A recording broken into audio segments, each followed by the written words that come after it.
Assalamualaikum warahmatullahi wabarakatuh. Jumpa lagi bersama saya Hadi di channel Ngulik Sejarah. Pada video kali ini saya akan kembali lagi membacakan suatu kisah misteri yang kali ini berjudul Diteror Arwah Majikan. Cerita pada kali ini ditulis oleh Cerita Arwah. Nantinya kalian juga bisa mengunjungi thread beliau secara langsung. Yuk, daripada kita lama-lama, kita langsung saja ya teman-teman menuju ke ceritanya. Perhatikan baik-baik karena ceritanya akan segera saya mulai.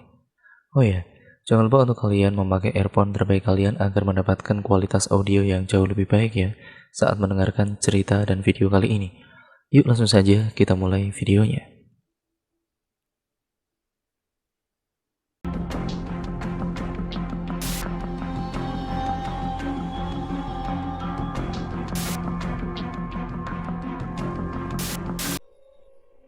Mbak Nita adalah teman seperjuanganku dulu saat ada di perkampungan asrama TKW. Lama tidak ada kabar. Baru-baru ini, kami tidak sengaja bertemu kembali di waktu dan tempat yang tidak pernah kami duga sebelumnya.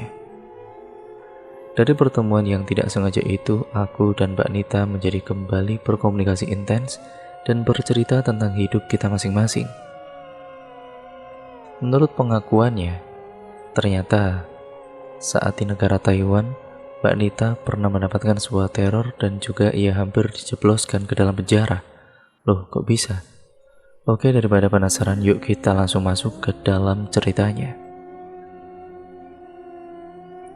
Pagi itu, aku yang sudah merasa bangun kesiangan dengan agak gugup segera mengeluarkan sepeda road bike kesayanganku dan lalu mengayuhnya ke pasar untuk membeli pisang.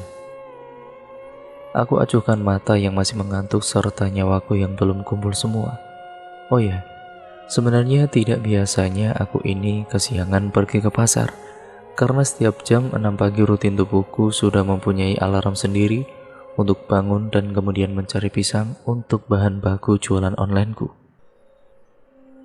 Maklumlah, bagi pedagang UMKM sepertiku aku memang harus menjaga kualitas dan rasa masakanku. Oleh sebab itu, aku harus datang ke pasar lebih awal untuk mendapatkan pisang yang masih bagus karena baru diturunkan dari mobil pengiriman.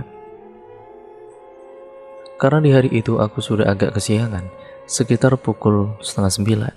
Setibanya di pasar, tempat pengepul pisang langganan aku hanya gigit jari. Sebab memang pisang yang kualitasnya bagus sudah terlebih dahulu habis diborong oleh pedagang lain, dan hanya menyisakan beberapa tandan pisang mentah dan sisa pisang dengan kualitas yang menurutku kurang bagus jika dijual. Aku kembali mengayuh sepedaku untuk mencari penjual pisang opsi kedua, walaupun aku harus menerima kenyataan jika di tempat pengepul pisang kedua harga satu tandan pisang yang akan aku beli jauh lebih mahal serta jaraknya dari pasar yang lumayan cukup jauh. Aku terus mengayuh sepedaku sambil aku mengarahkan pandangan mataku melihat ke arah kiri dan kanan jalan, berharap barang kali ini aku bisa menemukan pedagang pisang lain, sehingga aku tidak perlu jauh-jauh mencari pisang di opsi pilihan kedua. Saat aku mencoba menoleh kanan kiri, rupanya aku tidak fokus melihat ke arah depan hingga brak! Aku terpelanting jatuh karena menabrak motor yang tiba-tiba berhenti. Beruntunglah, aku hanya terjatuh dengan luka-luka kecil dan kaki yang terkilir. Keadaan sekitar mulai ramai dengan beberapa orang yang mencoba menolongku, serta si pengemudi motor yang segera turun untuk memastikan jika aku dalam keadaan baik-baik saja. Duh, maaf ya mbak, saya jadi nabrak motornya. Saya yang kurang hati-hati, ucapku lirih sambil dua tanganku memegangi kaki yang luka. Gak apa-apa mbak, saya juga salah karena mendadak berhenti sebab anak saya tiba-tiba merengek mau mainan, jawab perempuan itu sambil menunjukkan jarinya ke arah toko mainan di arah seberang. Perempuan itu kemudian membuka helm yang ia kenakan dan ia menawarkan tumpanganku, dan ya intinya menawarkan tumpangan kepadaku. Mbak, gimana kalau mbak saya anterin aja ke rumahnya? Ya biar nanti saya telepon suami saya untuk bawa sepeda mbak. Saya lihat sepertinya kaki kanan mbak ini agak terkilir. Saat ia berbicara, aku memperhatikan wajahnya yang kini baru aku sadari rupanya ia mirip sekali dengan orang yang pernah aku kenal. "Mbak, jadi gimana mbak?" tanyanya sambil menepuk tanganku. Seketika aku terenyak dari lamunanku yang mencoba mengingat kembali siapa perempuan cantik di depanku yang wajahnya ini tidak asing. Iya mbak, nggak apa-apa, nggak usah ngerepotin, aku bisa pulang sendiri kok," jawabku dengan agak tergagap. Saat kami ingin berpamitan, perempuan tersebut menjulurkan tangannya dan mengajakku berkenalan. "Oh iya, namanya mbaknya siapa? Saya Nita mbak, ini nomor WA saya. Kalau mbaknya kakinya masih bengkak, nanti saya kirim arak, yaitu arak gosok dari rumah, biar tidak terlalu parah. Sherlock aja ya mbak, alamatnya ke nomor ini." Saya masih merasa tidak enak dan mau tahu jawab. Mendengar nama Nita, aku langsung menerka jika dia benar-benar kenalanku dulu. Mbak Nita ini yang pernah di PT Asrama Penampungan TKW Bekasi bukan ya?" tanyaku dengan pasti. "Loh, kok mbak kok tahu sih mbak?" tanyanya dengan heran. "Wah, ini pasti nggak salah. Jangan pasti Mbak Nita temanku dulu," jawabku bersemangat. Aku kok baru kenali kamu kayaknya ya. Kamu ini Fitri kan?" terka Mbak Nita. Kami berdua saling terkekeh karena setelah berbicara panjang lebar barulah mengenali satu sama lain. Ya wajar saja setelah hampir 10 tahun tidak bertemu, Mbak Nita terlihat lebih cantik dengan jilbab yang menutupi kepalanya. Begitupun dengan aku yang sudah banyak berubah. "Wes, pokoknya Sherlock ya nanti alamatmu, biar kita enak ngobrolnya. Ada banyak hal yang mau tak ceritain," ucap Mbak Nita antusias sesaat sebelum pergi ke toko mainan karena anaknya yang terus merengek. Singkat ceritanya, setelah aku pulang dari membeli pisang, aku teringat dengan Mbak Nita dan segera menghubunginya via WhatsApp. Mbak Nita segera meneleponku balik, dan kami pun membuat janji bertemu di rumah kontrakanku selepas ba'da maghrib. Setelah beberapa jam kemudian, akhirnya Mbak Nita benar-benar datang seorang diri dengan membawa kudapan serta membawakan aku arak gosok untuk mengobati lukaku. Aku bertanya mengapa suami serta anaknya tidak ikut. Dan dia menjawab jika suaminya sedang bekerja di shift malam, serta anaknya ia titipkan dengan mertuanya. Setelah sedikit berbasa-basi membuka pembicaraan, akhirnya baik aku dan juga Mbak Nita saling bercerita perihal kehidupan masing-masing yang sudah dilewati selepas dari asrama penampungan TKW. Mbak Nita adalah perempuan cantik yang berusia 5 tahun lebih tua dari usiaku. Saat bertemu di asrama penampungan, ia adalah orang yang baik dan pengertian. Namun karena Mbak Nita yang sudah terlebih dahulu diterbangkan ke negara Taiwan, aku dan juga dirinya tidak pernah lagi saling berkomunikasi. Mbak Nita menceritakan jika selepas ia diterbangkan ke Taiwan, ia langsung dipertemukan oleh majikannya melalui agen. Saat pertama kali dijemput oleh majikannya, entah mengapa ia sudah merasa sreg dengan majikan barunya itu, yang menurutnya ramah dan murah senyum. Rupanya yang menyebut Mbak Nita adalah anak laki-laki majikannya yang sebut saja namanya Kokoli. Koko sebutan abang dalam bahasa Mandarin. Sewaktu itu tahun 2013 silam, usia Kokoli dan Mbak Nita hanya terpaut usia 2 tahun. Mbak Nita lebih muda, usia Mbak Nita sekitar 23 tahun. Mereka pun akrab berbincang dan bercanda satu sama lain padahal mereka belum lama saling mengenal. Perbedaan bahasa tidak menjadi penghalang untuk mereka berkomunikasi, walaupun Mbak Nita belum mengerti 100% bahasa Mandarin. Begitu tiba di kondominium sang anak majikan, Mbak Nita lalu dipertemukan dengan ibunya yang terbilang belum tua sekitar usia 60 tahun. Sebut saja namanya Amah Jin. Amah ini sebutan nenek bahasa Mandarin. Sekilas Amah atau Amah Jin ini terlihat sehat-sehat saja. Padahal dalam job desk kontraknya itu Mbak Nita diharuskan menjaga Manula yang sedang sakit-sakitan. Mbak Nita dengan bahasa Mandarin yang sangat terbatas menanyakan kepada sang anak majikan yaitu Kokoli mengenai pekerjaan utama yang harus ia kerjakan. Kamu di sini sebatas bersih-bersih, menunggu kondominium dan jaga anjing, karena orang tua saya masih sehat dan masih kuat berdagang. Yang ada di surat kontrak itu bohong-bohong saja, karena kalau di negara Taiwan para pekerja dari luar atau TKW hanya diharuskan untuk menjaga orang tua atau nani dan tidak diperbolehkan untuk jadi pembantu atau maid ataupun pengasuh anak atau babysitter, ucapnya. Mbak Nita tidak masalah dengan penjelasan Kokoli. Ia justru senang karena tugasnya tidak begitu berat dibanding harus menjaga manula yang ringkih. Hari-hari selama di Taiwan, Mbak Nita ini menjalaninya di tempat majikan yang baru dengan penuh dedikasi dan sukacita. Kedua majikannya pun, Kokoli dan Amacin, jarang ada di dalam kondominium. Sedari pagi buta, Amacin sudah pergi ke toko miliknya dan kembali saat malam hari. Sedangkan Kokoli ia bangun siang hari dan kemudian pergi entah kemana sampai larut malam. Tidak terasa sudah 1 tahun saja rupanya Mbak Nita bekerja di kota Kaohsiung.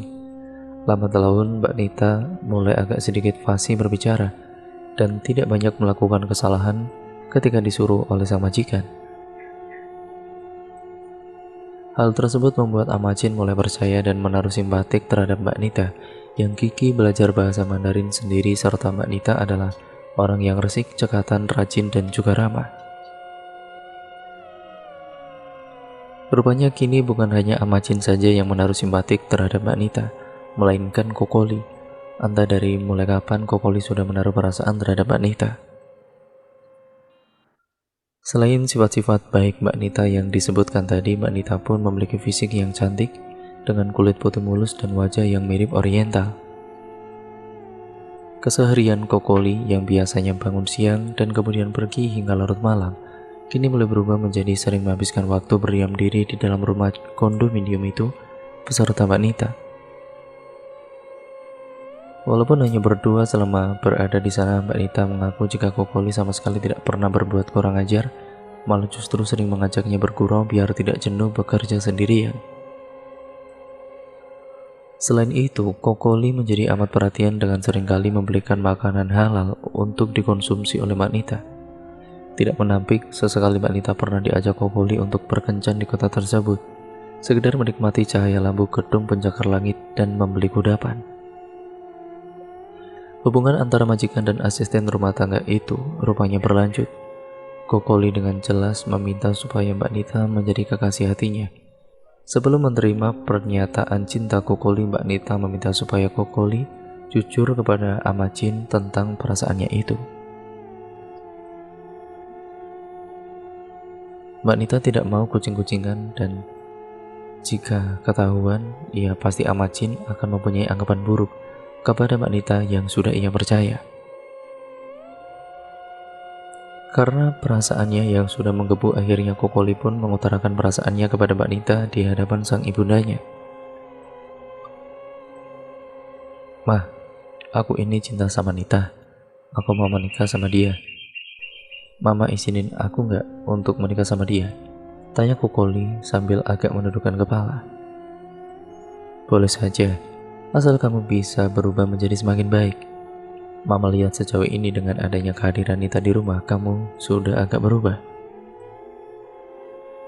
Kamu yang biasanya malas-malasan, tidak betah di rumah, sering mabuk-mabukan, menjadi anak yang banyak menghabiskan waktu di rumah dan mau ikut bantu-bantu pekerjaan rumah. Tapi kamu harus tahu, Nita itu sudah memiliki anak di Indonesia sana. Kamu juga harus bisa menjadi tulang punggung. Setidak-tidaknya kamu harus bisa membiasakan bekerja dan mempunyai penghasilan sendiri," ucap Amacin yang seketika membuat hati Mbak Nita berdegup dengan cepat.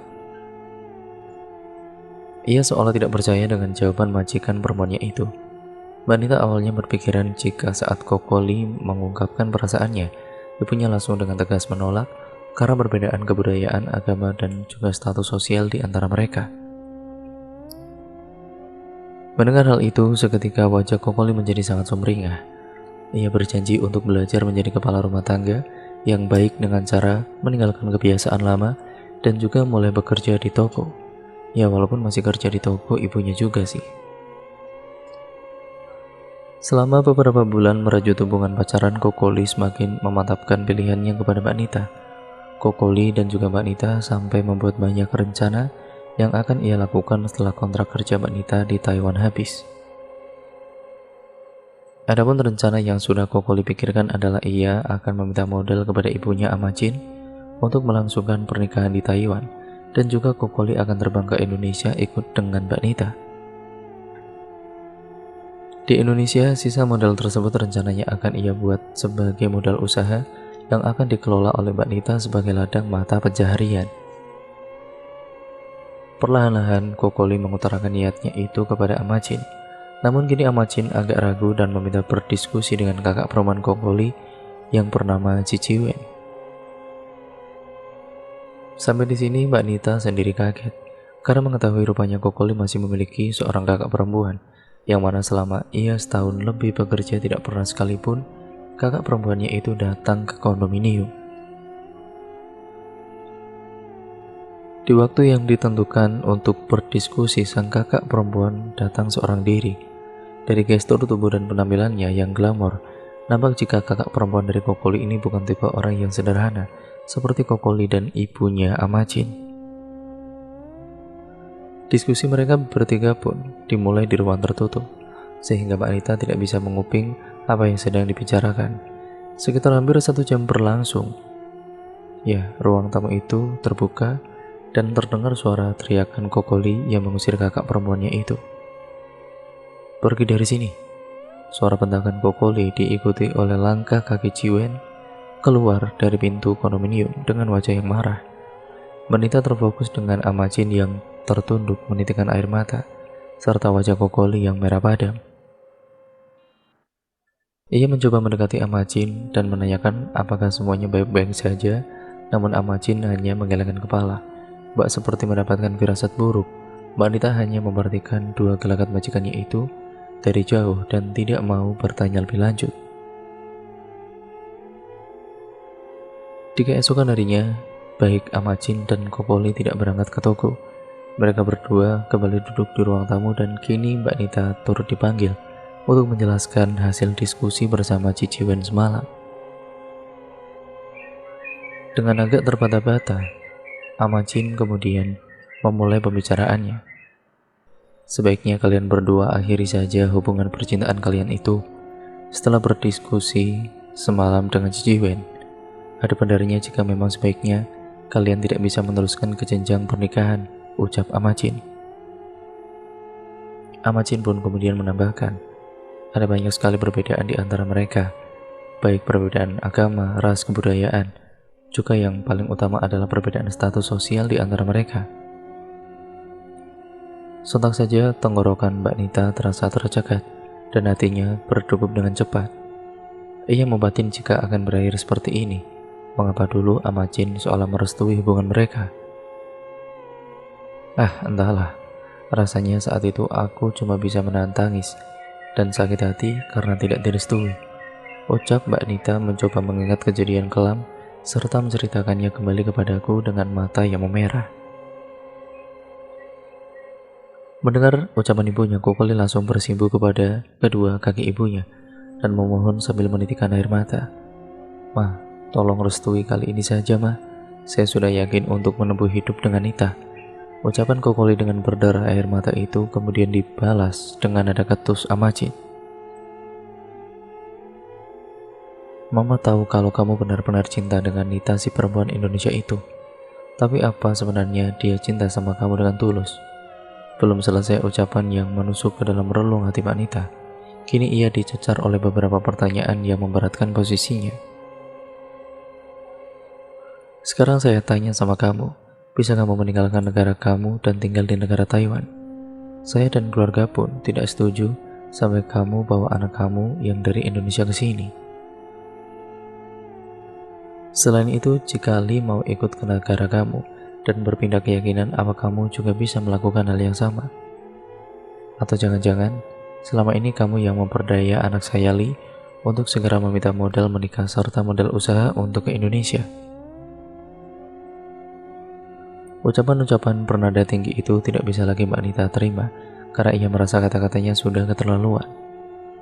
Mbak Nita pun tidak mungkin meninggalkan anak sematawayangnya dari pernikahan dahulu serta meninggalkan sang ibu yang sudah renta di kampung, sedangkan ia bisa bersenang-senang dengan suami baru. Yang terakhir, yang lebih tidak memungkinkan untuk Mbak Nita adalah perpindahan keyakinan. Baik, saya rasa ini sudah kelewat batas Amacin. Saya tidak sama sekali mempengaruhi anakmu, karena ia sendiri yang mempunyai rencana untuk hidup di Indonesia dengan uang modal dari ibunya. Tidak usah diperdebatkan lagi, karena dari mulai detik ini, baik saya dan Kokoli sudah tidak ada hubungan, balas Mbak Nita dengan wajah merah padam sambil menyeka air matanya. Dan cerita pun akhirnya bersambung ke part yang selanjutnya ya teman-teman. Terima kasih untuk kalian semua yang sudah menyimak video kali ini. Nah, cerita pada kali ini akan terbagi dari 2 part. Nah, untuk kalian yang penasaran bagaimana kelanjutan ceritanya dan akhir dari ceritanya, kalian harus saksikan di part yang selanjutnya dari channel ini. Terima kasih atas support kalian, dan pokoknya jangan lupa untuk like, comment, dan share, serta subscribe channel ini, serta jangan lupa tekan ataupun nyalakan tombol lonceng notifikasinya agar kalian selalu mendapatkan notifikasi video terbaru dari channel ini. Sekian ya teman-teman, kurang lebihnya mohon maaf, dan sampai berjumpa di video terbaru selanjutnya. Wassalamualaikum warahmatullahi wabarakatuh.